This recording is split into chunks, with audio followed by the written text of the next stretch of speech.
Hello दोस्तों। कहानी की इस नए एपिसोड में आप सभी का स्वागत है। ये कहानी एक बेवकूफ लकड़हारा की है। गांव में एक करोड़ीमल नाम का व्यापारी अनाज का व्यापार करता था। वह गांव के किसानों से अनाज लेकर महंगे दामों में शहर में बेचता था। करोड़ीमल, मेरे सिवा किसी को अनाज बेचने की सोचना भी मत, मैं ही तुम सबका भला करूंगा। किसान, आप तो अन्नदाता हैं सेठ जी, हम गरीब कहाँ जाएंगे। धीरे धीरे सेठ ने सबकी जमीन भी हथिया ली। इस काम में करोड़ीमल की सहायता उनका मुंह लगा नौकर भोंदू करता था, जो कम अक्ल तो था लेकिन गांव के लोगों को अपने मालिक के बल पर बड़ा परेशान किया करता था। करोड़ीमल, अरे भोंदू तो बचपन में पेड़ से गिर गया था ना, ऐसी चोट लगी कि तेरे बाबा का हार्ट फेल हो गया। भोंदू, मुझे क्या पता मालिक, आपने ही मुझे पाला है। मेरे माँ बाप भगवान सब आप ही हैं। करोड़ीमल, इसीलिए तेरी मूर्खताओं के बाद भी तुझे नहीं निकालता, पर अब सावधान हो जा। भोंदू, अरे मालिक, आपके लिए जान भी दे दूंगा। एक दिन करोड़ीमल भोंदू के साथ सामान लेने शहर गया। करोड़ीमल, क्यों रे भोंदू, शाम हो गई है, हम लोग कहीं रास्ता भटक तो नहीं गए। ये सड़क कहाँ जाती है। भोंदू, सड़क कहीं नहीं जाती सेठ जी, आपको क्या हो गया है। सड़क पर चढ़कर लोग इधर उधर जाते हैं।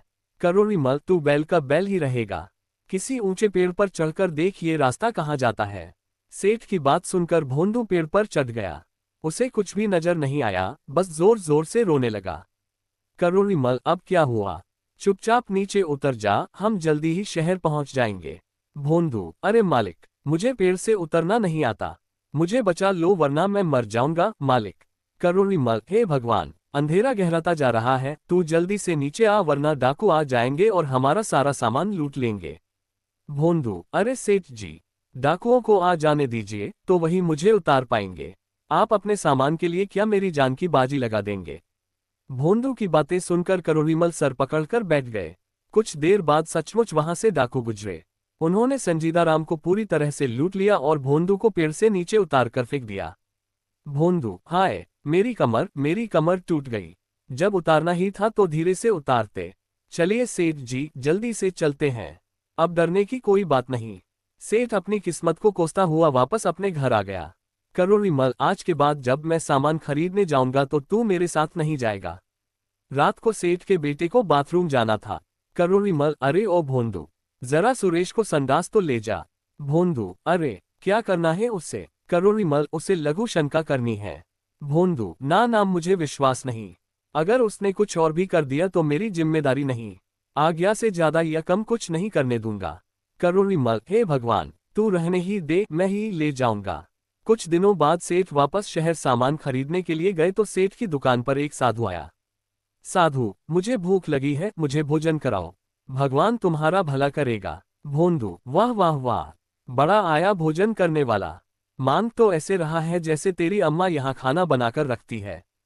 चल भाग यहाँ से। साधु, भगवान के भक्तों के साथ ऐसा व्यवहार अच्छा नहीं है, तुझे इसका फल मिलेगा। भोंदू, अरे जा जा, फल मिलेगा, फल मिलेगा, फल मिलेगा तो खा लूंगा, तू अपना काम कर। भोंदू इसी तरह का व्यवहार सबके साथ करता था और सेठ का मुंह लगा नौकर होने के कारण वो पूरा फायदा उठाता था। एक दिन करोड़ीमल अपनी जमीनों की लिखा पढ़ी कर रहे थे कि उनका चश्मा गंदा हो गया। उन्होंने भोंदू को बुलाया। करोड़ीमल, अरे भोंदू, जरा ये मेरा चश्मा तो साफ कर दे, कुछ भी नजर नहीं आ रहा है।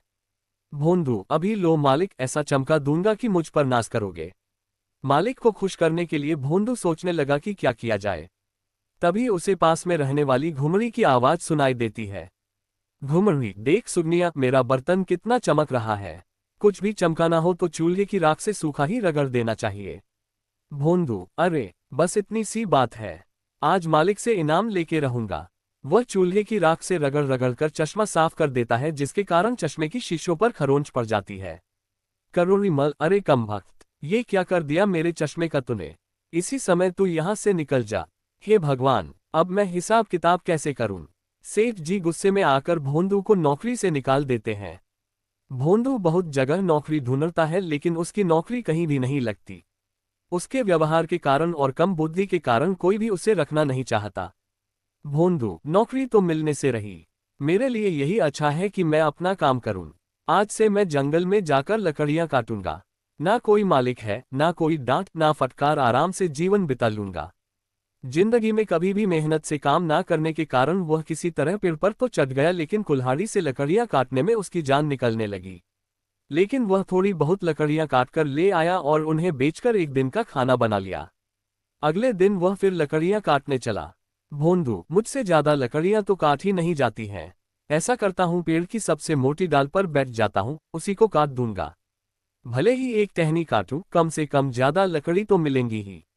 वह जिस डाल पर बैठा है उसी डाल को काटने लगता है। तभी वहां से एक साधु गुजरता है और उसे इस तरह से डाल काटते हुए देखकर जोर से चिल्लाता है। साधु, अरे मूर्ख, पागल तो नहीं हो गया है? जिस डाल पर बैठा है उसी को काट रहा है। मरना चाहता है क्या? अभी नीचे गिरेगा। साधु की बात पूरी होने से पहले डाल टूट जाती है और भोंदू पत्तों के ढेर पर गिर जाता है और मन ही मन सोचने लगता है। भोंदू, लगता है ये साधु बड़ा ही चमत्कारी है। इसे सब कुछ पहले से पता है। मुझे इसके ही पैर पकड़ लेने चाहिए, यही मेरी नया पार करेगा। भोंदू, अरे भाई, क्या तुम कोई ज्योतिषी हो? तुम्हें मेरे गिरने का पता पहले ही कैसे चल गया?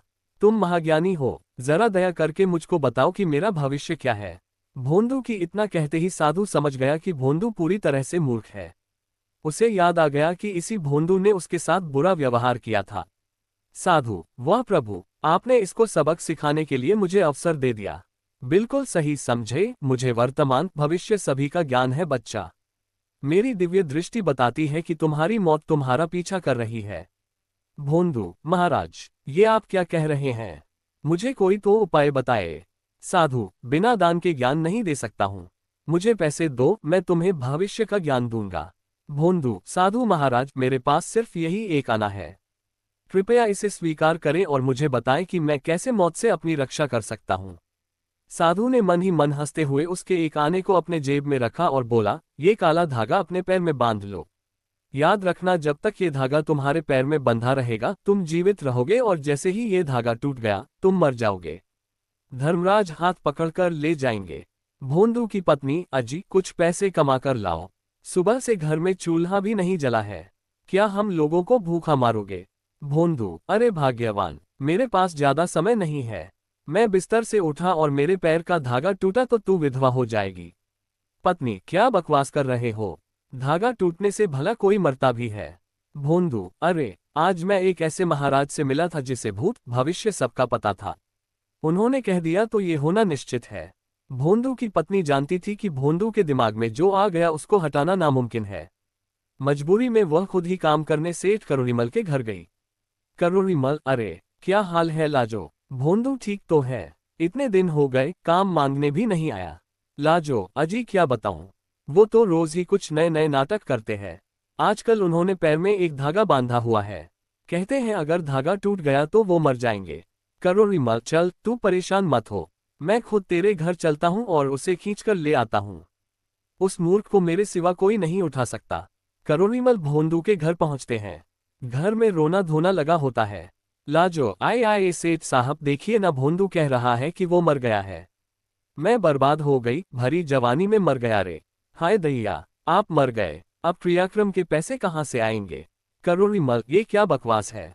चुप रहो तुम, ये सब कैसे हो सकता है? वो तो मेरे सामने ही बैठा हुआ है। करुणीमल, अरे भोंदू, तू क्या कर रहा है? भोंदू, सेठ साहब, जंगल में मैं एक बहुत बड़े साधु से मिला था। उसने मुझे पहले ही बता दिया था कि अगर ये काला धागा टूट गया तो मैं मर जाऊंगा। देखो ना, काला धागा टूट गया है। अब धर्मराज हाथ पकड़कर ले जाएंगे। करुणीमल, अरे पागल, जब तू सबके सामने जिंदा बैठा है तो मर कैसे गया? किसी ने तुझे बेवकूफ बनाया है। अब चल और काम कर। मैंने दूसरा चश्मा खरीद लिया है, चल अब उसको चमका दे। भोंदू, ये क्या कह रहे हैं मालिक? हम तो बाबा पर बहुत विश्वास करते हैं। मर गए तो मर गए, अब तो बस मेरे क्रियाक्रम का इंतजाम करिए। बाबा ने कहा था मरने पर धर्मराज हाथ पकड़ कर ले जाएंगे। करुणीमल, अरे मरने के बाद तो धर्मराज के कोड़े खाने होंगे। दूसरा, ये सब तुझे जला भी देंगे। जिंदा रहेगा तो मेरे साथ हवेली पर ऐश करेगा। भोंदू, पर धागा तो टूट गया है। करुणीमल, अरे रहेगा तू मूर्ख का मूर्ख। अरे जब तक यमराज लेने आए कुछ और बांध ले, उन्हें कैसे पता चलेगा? अरे ये देख, अपनी कजरी के गले में पड़ी काली रस्सी धागे से ज्यादा मोटी है। भोंदू, पर वो हमारी कजरी को ले गए तो? करुणीमल, अरे यमराज हाथ पकड़ के ले जाते हैं। कजरी के हाथ ही नहीं है, बस दोनों बच गए। भोंदू, वाह वाह मालिक, आप हमें बचा लिए। अरे लाजो, आज से ये रस्सी हमारे गले में बांध दे, हम जी जाएंगे और कजरी भी जिंदा रहेगी। लाजो कजरी की रस्सी भोंदू के गले में डाल देती है और करोड़ीमल उसकी मूर्खता पर हंसते हुए रस्सी पकड़कर उसे अपने घर ले जाते हैं। दोस्तों, ये स्टोरी आपको कैसी लगी नीचे कमेंट में हमें जरूर बताइएगा। कहानी को पूरा वीडियो देखने के लिए शुक्रिया।